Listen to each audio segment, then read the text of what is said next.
وہ سب کچھ ہے مگر مال کہاں ہے؟ وہ تو مال آپ لوگوں کے پاس ہے، یہاں وہاں پوری بھارت میں جاتے ہیں ہم لوگ تو ایک مہینے میں اتنا نہیں ملتا ہے جتنا آپ ایک رات میں ایک دن میں آپ کے پاس ہو جاتا ہے۔ یہ بتائیے ایسا نہیں سارے لوگ وہاں تو فقیر لوگ بھی رہتے ہیں، وہاں تو زاہد بھی رہتے ہیں، وہاں تو بڑے زبردست مدرس مفتی سب رہتے ہیں، وہاں کچھ لوگ ہیں جس کے دماغ میں مال مال کی بات رہتی ہے، وہ تو ہر جگہ لوگ رہتے ہیں۔ میں یہ بات سچ کہہ رہا ہوں چونکہ وہ انہوں نے میرے سے کہا وہ سب ٹھیک ہے مولانا صاحب مگر مال کہاں ہے؟ تو آپ ہی کے سماج میں تو میں بھی رہتا ہوں، آپ ہی کا چہرہ تو میں پڑھتا ہوں، چہرہ اگر جنتی کا دیکھوں تو سوچ جنتی پیدا ہو جاتی ہے، اور چہرہ بے نمازی کا دیکھوں تو ہماری بھی تھنکنگ اسی طرح کی ہو جاتی ہے۔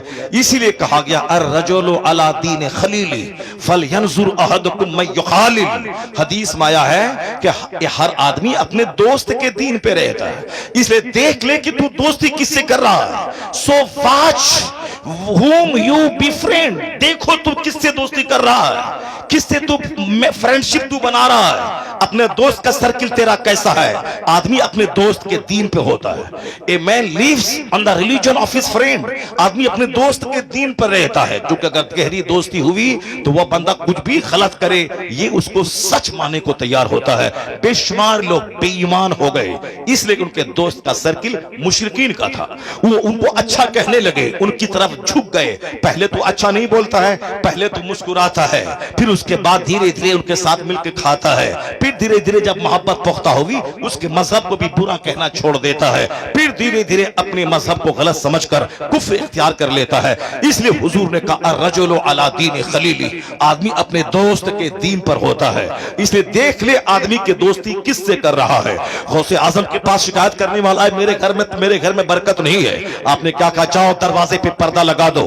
کئی دن کے بعد کہا حضور برکتیں بے شمار نظر آ رہی ہے مگر ریزن کیا تھا کہ پردہ لگانے کے بعد برکتیں محسوس ہو رہی ہیں؟ جواب ملا کہ تیرا گھر سڑک کے کنارے تھا، ہر آنے جانے والا آدمی اس میں بے نمازی اور فاسق بھی رہتے تھے، ان بے نمازیوں کی زہریلی نظر تیرے گھر میں پڑتی تھی، برکتیں چل کر راکھ ہو جاتی تھی۔ اب جب تم نے پردہ لگا دیا ہے ان کی زہریلی نگاہ پردے سے ٹکرا کے باہر ہی رہتی ہے، اندر نہیں جاتی ہے، اس لیے اب برکتیں سمجھ میں آ رہی ہے۔ بے نمازی کی نظر پڑے گھر میں تو برکت ختم ہو جائے، اور جس گھر میں 4 مرد ہو چاروں بے نمازی، 4 عورتیں ہو چاروں بے نمازی، یہ سارے کی سارے رات کے 12-1-2 بجے تک فلمیں دیکھیں، کامیڈی چلائیں، واٹس ایپ یوٹیوب میں لگے رہے، اور دن کے 10 بجے اٹھے، یہاں تک کہ فرشتہ آیا برکت لے کر فرشتہ واپس ہو گیا، اس کے بعد امیروں کے پاس دوڑ کے جائے کہ کمائی ہے مگر برکت نہیں ہے۔ کیسے برکت ہوگی؟ حضور کی حدیث ہے جو فجر کی نماز چھوڑے گا اس کے چہرے کا نور اللہ چھین لے گا، جو ظہر کی نماز چھوڑے گا اللہ اس کی روزی سے برکتیں ختم کر دے گا، جو عصر کی نماز چھوڑے گا اللہ اس کے بدن سے طاقت ختم کر دے گا، چاہے وہ روزانہ سیب سنترا کا جوس پیتا رہے بدن سے طاقت ختم ہو جائے گی۔ جس کو آپ دیکھ سکتے ہیں آج 18 سال کا جوان بھی ہل رہا ہے، 25 سال کا جوان کا چہرے گال کا گوشت اندر دھسا ہوا ہے، آنکھیں دھسی ہوئی ہیں، اور بہت سارے شادی سے پہلے نامرد اور ہجڑا ہو چکے ہیں۔ مشت زنی نے، اقلام بازی نے، زناکاری نے، گندی فلموں نے اسے نامرد اور ہجڑا بنا دیا ہے۔ دوسرے کا کیا بگاڑے گا؟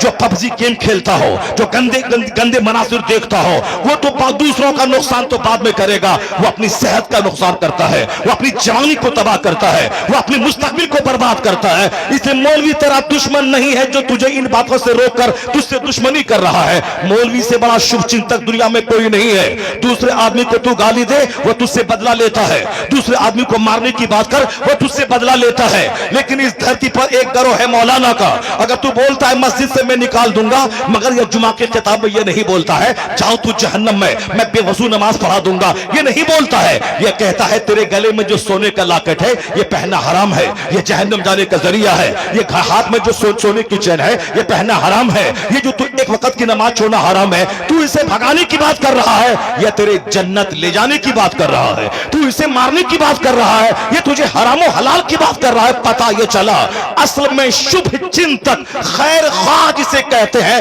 تو دشمنی کر، ان کی جگہ کے خلاف ہو جا، اسے بھگانے کی بات کر، مگر یہ تیرے جنت جانے کی بات کرتا ہے، تیری صحت کی بات کرتا ہے، تیری آبادی کی بات کرتا ہے، تو گالیاں سن کر جو تیری رحمت کی دعا کرے اس دھرتی پر نہ کوئی نیتا ہے اور نہ کوئی IAS آفیسر ہے، اگر کوئی گروہ ہے تو وہ علماء کی جماعت ہے جو گالیاں سننے کے بعد بھی تجھے جنت کا راستہ دکھاتا ہے، تجھے جنت کا راستہ دکھاتا ہے۔ یہ واحد گروہ ہے عالموں کا۔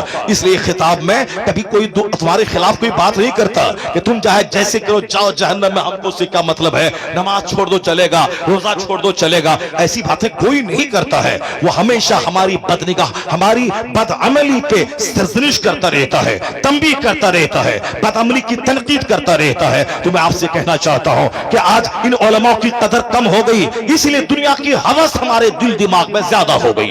مال کی بات چل رہی تھی، یہ مال کے بارے میں قرآن کریم کی صرف ایک آیت میں پڑھتا ہوں، اس آیت کو غور سے آپ پڑھیں، اپنے بال بچوں کو بتائیں، اپنے بال بچوں کو بتائیں کہ برکتیں پب جی کھیلنے میں نہیں ہے، برکتیں نماز چھوڑنے میں نہیں ہے، برکتیں دوسروں گندوں سے فرینڈشپ کرنے میں نہیں ہے، برکت ہے اس میں جو فجر پڑھے گا چہرہ منور ہوگا، جو ظہر پڑھے گا اس کے مال میں برکت ہوگی، جو عصر پڑھے گا بدن میں طاقت ہوگی، جو مغرب پڑھے گا اولاد میں برکت ہوگی، جو عشاء پڑھے گا نیند میں راحت ہوگی۔ نیند میں راحت چاہیے، اولاد میں فرما برداری چاہیے، بدن کو طاقت چاہیے، مال میں برکت چاہیے۔ نہیں ہے وہ نیتاؤں کے دروازے پہ جا کے اپنی چپل کو گھس کر وہاں نوکری کی تلاش میں سکون نہیں، سکون ہے نماز پنجگانہ پابندی سے پڑھ۔ حدیث میں آیا ہے اللہ وہاں سے روزی دے گا جہاں سے بندہ سوچ نہیں سکتا ہے، اللہ وہاں سے روزی دے گا جہاں سے بندہ سوچ نہیں سکتا ہے۔ برکتیں تو یہاں ہیں، لوگ صاحب برکتیں اینٹی اسلامک طریقہ کار میں تلاش کر رہے ہیں۔ اب ذرا غور سے سنیے، میں اس آیت کریمہ کو پڑھتا ہوں جس میں مال کی اس قدر زوردار مذمت کی گئی ہے جس سے بڑی مذمت کچھ ہو ہی نہیں سکتی ہے۔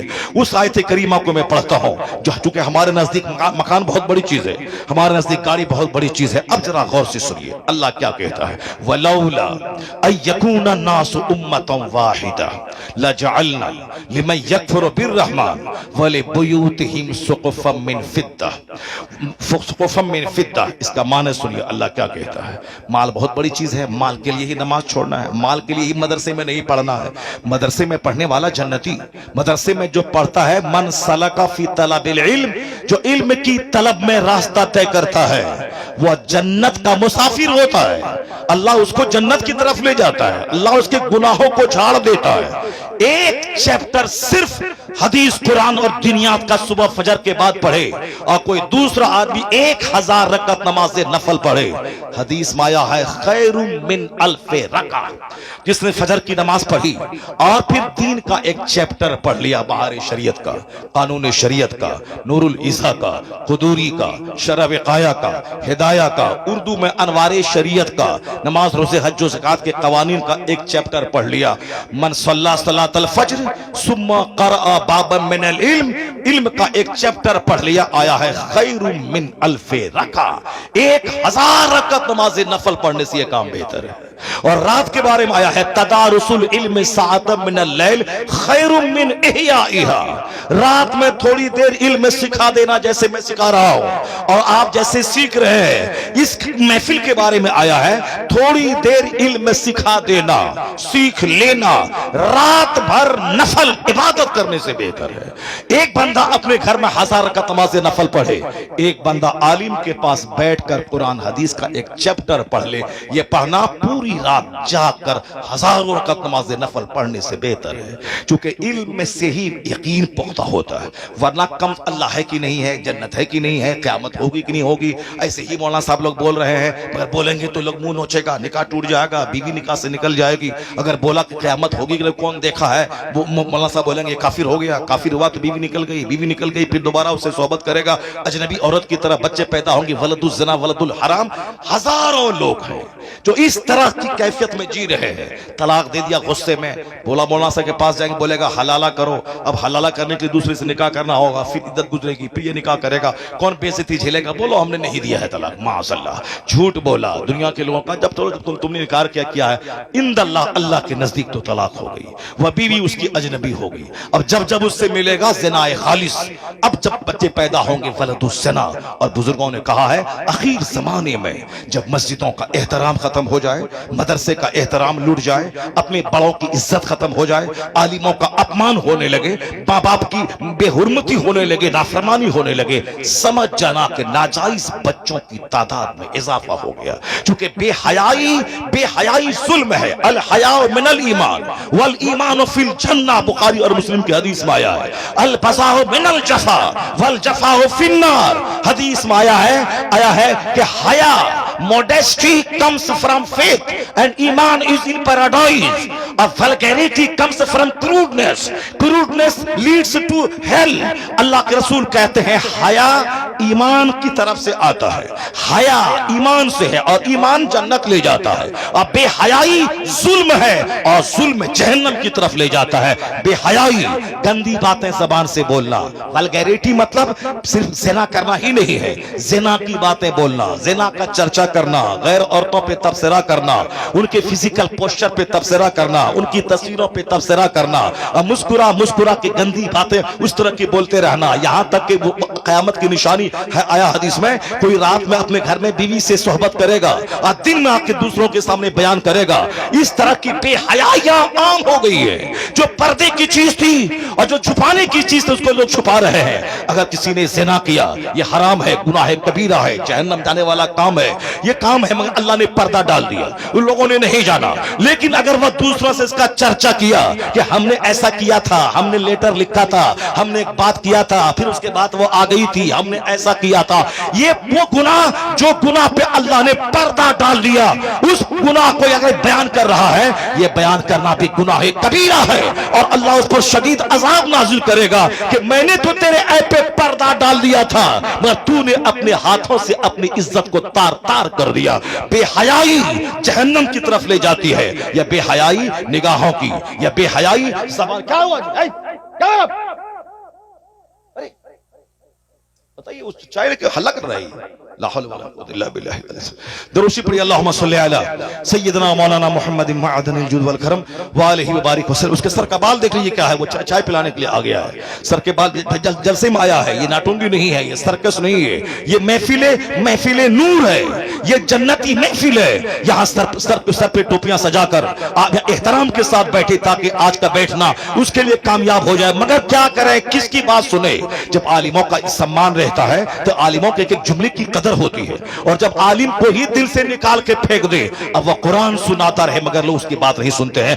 اس لیے میں کبھی کبھی کہتا ہوں، اگر تم بولو کہ نیتا لوگ جھوٹ بولتے ہیں تو تو کافر نہیں ہو جائے گا ایسا بولنے سے، چونکہ نیتا لوگ اکثر جھوٹ اور کس بیانی سے کام لیتے ہیں۔ ایک نیتا ہے بہت بات ڈی ایم سے نہیں کر رہا ہے، میں آپ کو دکھانے کے لیے بولتا ہے ڈی ایم صاحب میں کل آ رہا ہوں، آپ کے ساتھ میں میٹنگ کروں گا، یعنی نہ ڈی ایم کا نمبر ہے نہ بات ہے، صرف آپ کو دکھانے کے لیے کہ ہماری پہنچ ڈی ایم تک ہے، تک سامنے والا بندہ ڈر جائے، اسی لیے وہ جھوٹ بولتا ہے۔ بولتا ہے پردھان منتری صاحب میں کل دلی آپ سے ملنے کے لیے آ رہا ہوں، فلاں ہوٹل میں بیٹھ کھانا کھاؤں گا، سامنے بولوں گا ارے اس کی پہنچ پردھان منتری، ہاں یہ دیکھو نمبر دیکھو پردھان منتری کا، میں اسی سے بات کر رہا تھا۔ اس طرح کی جھوٹ کی کھیتی تو ہوتی رہتی ہے، نیتا گری میں جھوٹ کی کھیتی ہوتی رہتی۔ سچے لوگ بہت ہیں، ان کی بات میں نہیں کرتا، مگر ان جھوٹوں کی بات میں کر رہا ہوں۔ اگر میں یہ کہہ دوں تیرا بچہ اگر جان لے کہ نیتا جھوٹ بولتا ہے، وہ بھاشن دے، وہ بولے کہ میں سنبھل کی ساری سڑکیں بنا دوں گا، 1 لاکھ بچوں کو نوکری دلوا دوں گا، اگرچہ وہ دلوا دے گا، اگرچہ وہ سڑکیں بنا دے گا، لیکن اگر بولے گا آدمی سامنے والا کہ یہ جھوٹ بول رہا ہے،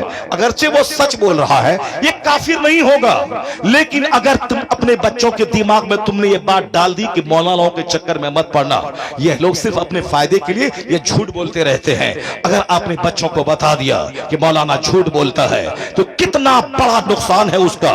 مولانا جمعہ کے دن قرآن کی آیت پڑھے گا، چونکہ آپ نے بچوں کو بتا دیا ہے کہ مولانا سب جھوٹ بولتا ہے، وہ بچہ بولے گا یہ جھوٹ بول رہا ہے، یہ اپنے مطلب کی بات بول رہا ہے، وہ بولے گا حضور نے یہ کہا، بخاری اور مسلم حدیث میں آیا ہے، وہ بچہ بولے گا یہ مولانا سب جھوٹ بول رہا ہے، میں قرآن پڑھ رہا ہوں، وہ جھوٹ کہہ رہا ہے۔ اب آپ بتائیں کہ قرآن کو جھوٹ کہنے والے کا ایمان کہاں بچا؟ اس کا ایمان خطرے میں پڑ جائے گا۔ اس لیے نیتا کے بارے میں اگر دماغ میں بات بیٹھ جائے یا جھوٹ بولتا ہے، اگرچہ وہ سچ بولے مگر اس سے ایمان کو خطرہ نہیں ہے، لیکن عالم ربانی کے تعلق سے اگر یہ بات دماغ میں بیٹھ جائے یہ جھوٹ بولتا ہے، اپنے بچوں کو بیٹھا دیں، اس کے ایمان کے لٹ جانے کا اندیشہ ہے۔ اس لیے کبھی بھی بچوں کے سامنے عالموں کی توہین آمیز جملے نہ بولے، عالموں کی شان کے خلاف جملے نہ بولے،